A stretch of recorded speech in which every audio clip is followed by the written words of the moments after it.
The following is a conversation with Lyudmyla Kozlovska. She is the president of the Open Dialogue Foundation. I do these interviews for Bitcoin News and then write articles about some awesome people in the space. I usually don't post these, but thought it was a great conversation. She asked me to share it, so wanted to go ahead and turn it into a podcast. Enjoy. Love to hear a little bit about your story. We know you guys are using Bitcoin, which is awesome, but we'd just love to hear, how you started the Open Dialogue Foundation and then, how you came about Bitcoin and, using it in your work. So Open Dialogue Foundation, it was initially my dream as a teenager. I'm originally from Ukraine, from now occupied Crimea, from Sevastopol. And at that time, I used to be beneficiary, I call it, of human rights defenders who helped at some point my family when one of my family members was politically prosecuted. And I even didn't know the name of these people, but what I remember when I asked them why you came, why you actually wanted to support us, they said that because your family member was doing a lot of good things and other people asked us to come, they told us about your story, so that's why we are here. And I said, how can I say thank you? I said, maybe one day you will join our human rights movement. And since that time I was interested, what is it human rights? And it was my dream to establish foundation. And I implemented my dream after participating in Orange Revolution, being one of facilitators of translators for members of the parliament, journalists who were keen to know what's happening during Orange Revolution in Ukraine. And I was invited to be a PhD student as 5 of other students from Ukraine to Poland. And I was privileged enough to be around Solidarity members, those who help Poland to do this transformation road from authoritarian state to democracy. And this is the reason how I was able to establish my foundation, looking on their experience, help other people to get closer to their dreams, to establish democracies in their countries, fight for human rights, and help it not only to Ukraine, where I'm originally from, but also for neighbors countries. You cannot expect to have a peace in your house if your neighbors in the war, right? So this was my concept, and that's why foundation always was helping not just slightly Ukraine, although I'm Ukrainian and my family members who are biggest donors on the very beginning of foundation, they are also Ukrainian, but also we were helping Central Asian countries, Russia, Moldova, Belarus, and many other countries. And right now we're focusing more on international agreements, trade agreements, first of all, different kind of mutual legal assistance agreements, interstate cooperations, different kind of tools which shape financial, cybersecurity, travel regulations. Why? Because all of these institutions and tools heavily weaponized by authoritarian regimes. And this is where we came to the concept of transnational financial repression, as not only those who protect people politically prosecuted in Western countries, but also beyond. And also we've been, myself, my family members, my team, donors, our partners, because I was to also be a successful businesswoman until this transnational financial repression applied to me. We were all victims of this kind of abuses from the side of authoritarian regimes. Why? Because we were effective in defense of human rights, so they wanted to stop our activities. They wanted to stop our financial support for those who needed the most, and also they wanted to distract our human rights work. And as a result, as a consequence, also any other activities and even family relations. So this is the moment when you start to understand how privacy matters, that even if all your connections, and I'm very well connected in, for example, national parliaments of European Union or European Parliament, different institutions, with all of these connections, I was not able to protect my financial data back in 2018. And this is one of the most painful experience because several regimes at that time weaponized cybersecurity, different kind of anti-money laundering, counterterrorism regulation, Schengen information system, in order to claim that I'm a national security threat with no legal grounds, just because of my human rights work. And this is how they were getting access to my financial data, which is entire roadmap, right? Not only of you as an individual, but your organization, your company, your family members, everybody around you. And this led to financial exclusion of myself, my family members, my organization, company, again, everybody, even our cleaning lady. So everybody around us were financially excluded from Western countries' financial institutions. And this is what gives me, first of all, a huge motivation to understand how these financial instruments can be weaponized, not only against civil society groups, but also EU residents, entities, EU citizens. And what else as alternative you can use in between while you fight for these changes? And this is the answer how I came to Bitcoin, because I didn't have other tools. And you cannot also rely at this point for crypto asset services providers. So exchange will not, the same like banking, will not give you account. So what you have in your hands? Only Bitcoin peer-to-peer transactions, right? But again, back in 2018, it was not that heavily regulated markets in EU. So we had at that time local Bitcoiners, many other opportunities where you can sell, buy Bitcoin. Now, unfortunately, with adoption of anti-money laundering regulation in European Union back in 2024, this led to recognition as a self-hosted operation, as a suspicious transactions, which makes way more difficult for you to keep your privacy while you interacting or interact with regulated entities. So, for example, we've succeeded to have specific regulation in Belgium, which guarantees right for banking. But because financial institutions work globally and they operate in a way shaped by Financial Action Task Force, which is first of all create these regulations in Washington, it means that financial institutions, even if Belgium want to give me a bank account, they will not comply because they want to maintain their financial license globally.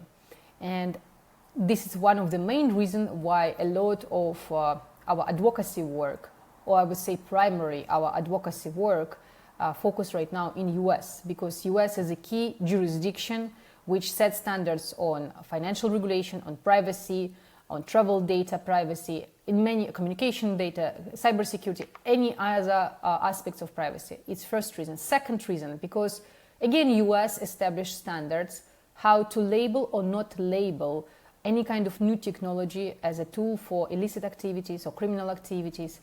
And Financial Action Task Force, again, play a crucial role in it. And it's quite arbitrary how it's labeling encryption messengers or any kind of services providers who guarantees your privacy online, especially right now when all your data is a main target for hackers, main target for illicit activities operators, or just for authoritarian regimes.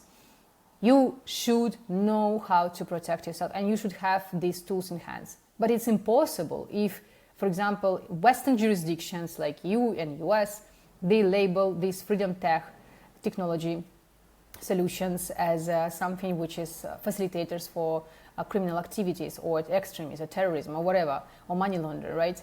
So then it's less investment in freedom tech, it's less ability for us as end users to have simple solutions, scalable solutions which we can teach other activists or just give the hope of other people how they can maintain their privacy, not only in democracies, but going abroad, right, for third countries. And if we look in the map, we would see that right now Western democracies, no matter how majority of people would say that it's weak democracies and so on, they are weak because they are minority. If you look into the map, majority of the countries in the world are authoritarian. And it's so important to raise awareness. It's so important to protect freedom tech. It's important to educate what it matters for human rights, for humanitarian aid, specifically. So this is a landscape where we operate, and this is motivation behind our work to defend freedom tech. And this is how we also called ourselves freedom tech ambassadors. We created in EU specifically BTC Coalition, which calls Building True Change Coalition, where we educate how we use Bitcoin for human rights, for humanitarian aid, why anti-money laundering regulation and counterterrorism regulation, cybersecurity laws are the main tool, unfortunately, for transnational financial repression, when your bank account can be paralyzed, when your data is stolen, when your behavioral data, which is travel, communication, financial data, and any other data associated with your digital ID, is the main target, and how to prevent it, why it's so important not to discourage investment in freedom tech. It's first aspect. Second aspect, we work a lot on understanding how we can use new technologies to enhance different kind of our aspect of work. For example, AI for protection of human rights, facilitation of our advocacy, or for example, bionic hands for rehabilitation of Ukrainian veterans. And every time you need to be able to pay. You need to be able to pay and not classified as traditionally recognized in financial institutions as somebody who is associated with a gray zone just because you support Ukraine, right, or any other humanitarian cause, and many other aspects, or you just associated with a startup, which again, because of Financial Action Task Force, because it's new technology, not yet known for mainstream, will be classified as something suspicious. And it's way more difficult for them to raise money. It's way difficult for them to operate on Western markets, which makes more competitive other markets. And this is something what we see really huge disadvantage in the and disbalance, I would say, in the Western countries, and where we focus our attention. And that's why Bitcoin plays for us a crucial role. Well, you understand that's the only tool for financial freedom you can actually right now use. Yeah, no, I appreciate all that background, and there's so many different ways I could take it, but I'm really glad you brought up AI, because I agree that the freedom triangle is so important, and on the one hand, I think there's a centralizing aspect to AI, especially for people who if you use ChatGPT, every time you're prompting it, the privacy point you made, there's no privacy going to ChatGPT. But then on the flip side, you look at the open source route, and you can go on Hugging Face or some of these other things, pull down the models and run them locally. And I suspect that, over 5-10 years, as these models continue to get better, people are going to be able to pull these models down. They're going to be able to educate themselves. And I think education is a key, component to freeing yourself, to setting up, a more, democratic country versus an authoritarian one. And I guess what I want to ask is, how do you see the next 5 to 10 years playing out? What are the most important things for people to, to enable themselves? And I'll preface this by saying I think there's like a sad rule of, life where it's like pain is the best teacher. I live in the U.S. and I love it here. I'm very grateful. But I also see it in a lot of my friends. Sometimes it's hard to convince them of the value of Bitcoin. You can try and explain there's 21 million. It can preserve your purchasing power. It's permissionless money. But a lot of my friends haven't had their bank accounts frozen. They haven't had to flee, a war. They haven't had to experience that pain that makes them realize, like, oh no, like you were saying, there's a financial repression going on. Like the vast majority of the world is unbanked. They don't have access to these services. They can't just Venmo or Cash App people. And because a lot of U.S. citizens are unfortunately very complacent about it because they haven't had those pain points, they don't understand it. So, I'd love to kind of hear, the ways you guys think it's important to, like, educate people about these tools, and then also how you think the landscape's going to change in the next 5-10 years as AI becomes ubiquitous and there's like this centralizing versus kind of decentralizing fight as these companies grow, but also open source software allows anyone to pull these models down and run them. So I would say there are two aspects to mention. You would think that a lot of people don't have this experience, right, with transnational financial repression. But the thing is that they will not be aware about it. There is something, for example, like purple notice of Interpol, or, for example, this information request, which was used against me to combat cybersecurity harassment. So what kind of cybersecurity harassment I did and against whom? Okay, you can say, she is a human defender, she was publishing information about its testimonies of victims of tortures, and this is the reason why these secret agents of Kazakhstan wanted to remove these contents, pretending that they are fathers of young children and trying to facilitate and get all her behavioral data, travel, communication, and financial data. But what is if you are a tech developer, or if you work in a strategic enterprise, or if you're a competitor for China, or any kind of other third country, and they just want to understand all your roadmap of connections, who are your customers, where you buy any kind of supplies, where you transact, where you go into gym, how you operate, what is the matter of your decision-making process. It's so easy to do right now. They can just send request or bribe any kind of third country police officer and ask, look, can you just do this purple notice of Interpol against this company? And they perfectly know that no one in America, no one in Europe would be able even protest against it because they will never know about it. And the system works in a way that it's an emergency tool. There is no way that you as a victim will know and will be able to stop it. And this tool created for the good purposes, but it's heavily, heavily abused. And it's heavily abused because it's designed by purpose that nobody knows how this operates. I know it because I was a victim of it and I was deep down going to the merit. And I'm fighting for this reform, so I know how the system works. And this is, for the moment, my strong side. So I'm not just a victim, I fight back.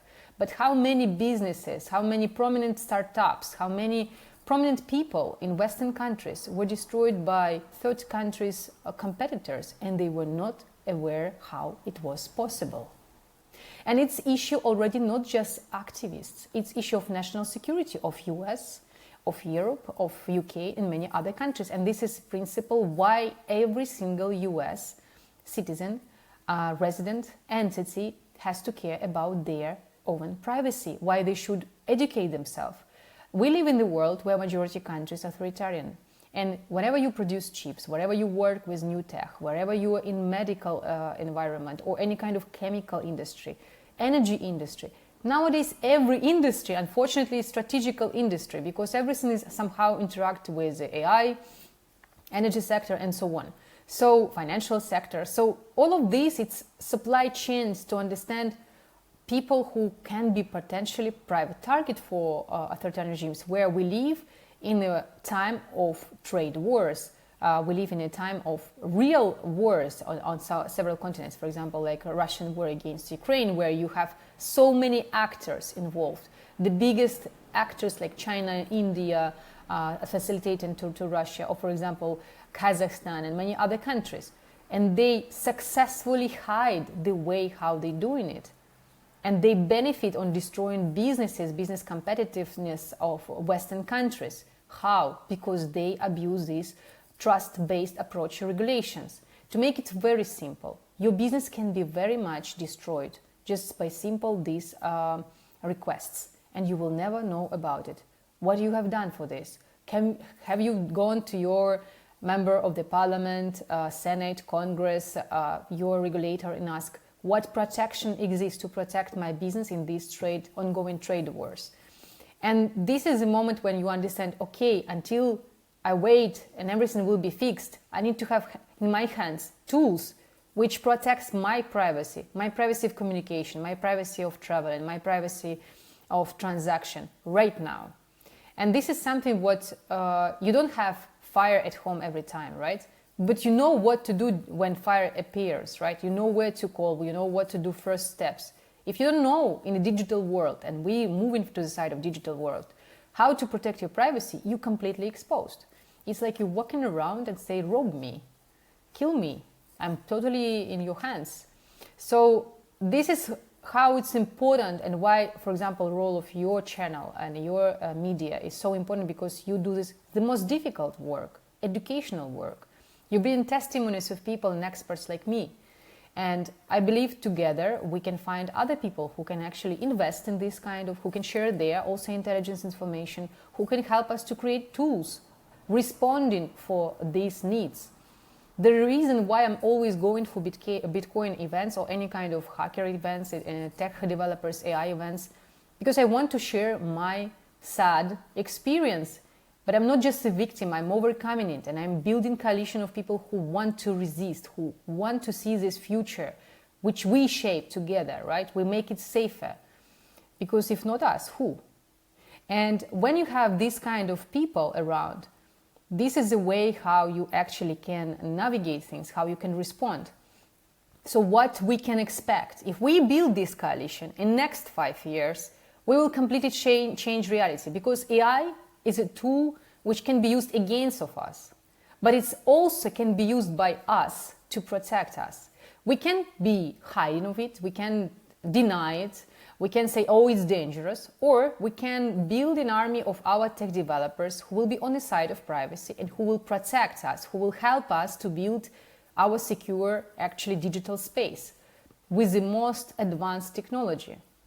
And this is the only way how I believe freedoms, especially in digital world, and which has the biggest impact right now for physical world, we can succeed and be able to talk even in 5 years. Because if it's not gonna happen, there is nothing to discuss in 5 years. With the speed of technology right now, with the speed of oppressive China-style regulation adopted in Western jurisdictions, will be nothing to discuss.